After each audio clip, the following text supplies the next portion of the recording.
So we don't do our meditations and the work that we teach our students how to do this to pray to have their prayers answered. We teach them how to get up as if their prayers are already answered. Then they say, okay, I'm going to teach my body emotionally what it's going to feel like before it occurs. Now, what is the emotion you would feel if you had your dream come true? Pretty excited, joyful, inspired, incredible gratitude. What is gratitude? The emotional signature of gratitude means the event has already occurred. It's not just feeling the gratitude, because we know that just having an elevated emotion doesn't affect matter. We know that just a clear intention of seeing something change doesn't affect matter. They've done experiments on this. You have to combine then the clear intention with the elevated emotion. The emotion is the energy, the frequency, the carrier of the thought. The thought is the intent, it is the direction, it is the specific field, frequency. So it's like tuning a radio dial. So if it's all about vibration, it's all about energy. When there's a vibrational match between your energy and that potential that exists in the quantum field, when there's a vibrational match, it's going to find you. And if you can hold on to that emotional state of gratitude, your body is living in that future in the present moment. And that's when we begin to see the miracles happen. Getting people to go from the old self to the new self is literally crossing that river. And if you know that there's another side to the river, and you have the passion, the intensity, and the will to keep going and get beyond your emotions, get beyond your habits of thought, get beyond your unconscious states of mind and body, and you keep moving across that river, sooner or later you are going to break free from the chains of the past. And when you do, you're going to liberate a whole lot of energy. And that energy you're going to use to design a new destiny. The quantum model of reality tells us that all possibilities exist in the present moment. So you have to get to the present moment in order to create.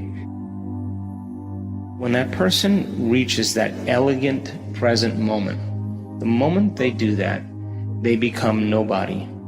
They become no one. They become no thing, nowhere, in no time. That's the moment they become pure consciousness.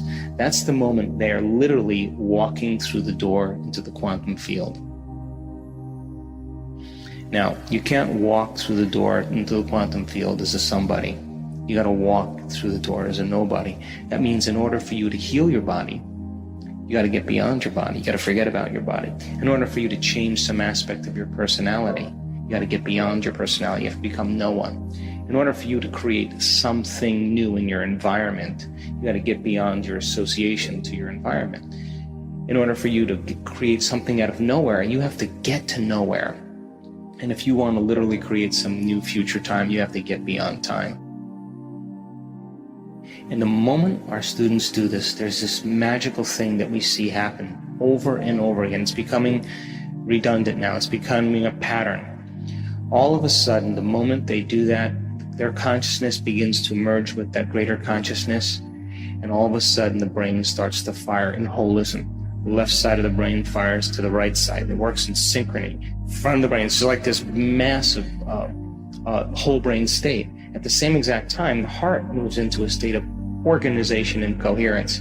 And if you look at the map on the computer and we have the student hooked up to the heart monitor and the brain monitor, we can turn around and look at that person, and they have tears of joy rolling down their face. They are so whole. They are so happy that it's impossible to want in that moment, because how could you want when you're whole? And that's the moment the miracle happens. You witness the 4-minute mile, and then everybody jumps on, and that's the important point in history right now, that information is so readily available that when you see a person in your workshops or in my workshops stand on the stage with stage 4 cancer and tell their story from start to finish, and it's not a glamorous Hollywood version, and they lost everything, and they lost family, and they got worse, and then they got a worse diagnosis, but they never gave up.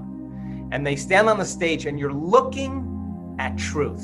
This is the example of truth right in front of you. And that person doesn't look young and buffed and a vegan. They don't look like they got it all. They just look at a normal person. And that's when everybody leans in and looks, because they want to know that that person is telling the truth, and they are, because their experience of what they did is helping somebody in the audience with a similar condition. And that's when all of a sudden the person says, if that person can do it, I can do it. And they step into that footprint. And the cool part about it is many times they do it, that change, in half the amount of time. Well, it's in the field. There's information, a footprint in the field, and there's evidence right in front of the person. And then that 4-minute mile becomes somebody else's opportunity to prove to themselves that it's actually possible. And so then, just like an infection spreads amongst a community and creates disease, and all of a sudden health and wellness become as infectious as diseases. And I think this is the time in history where it's not enough to know. This is a time in history to know how. And finally, people are latching on to that.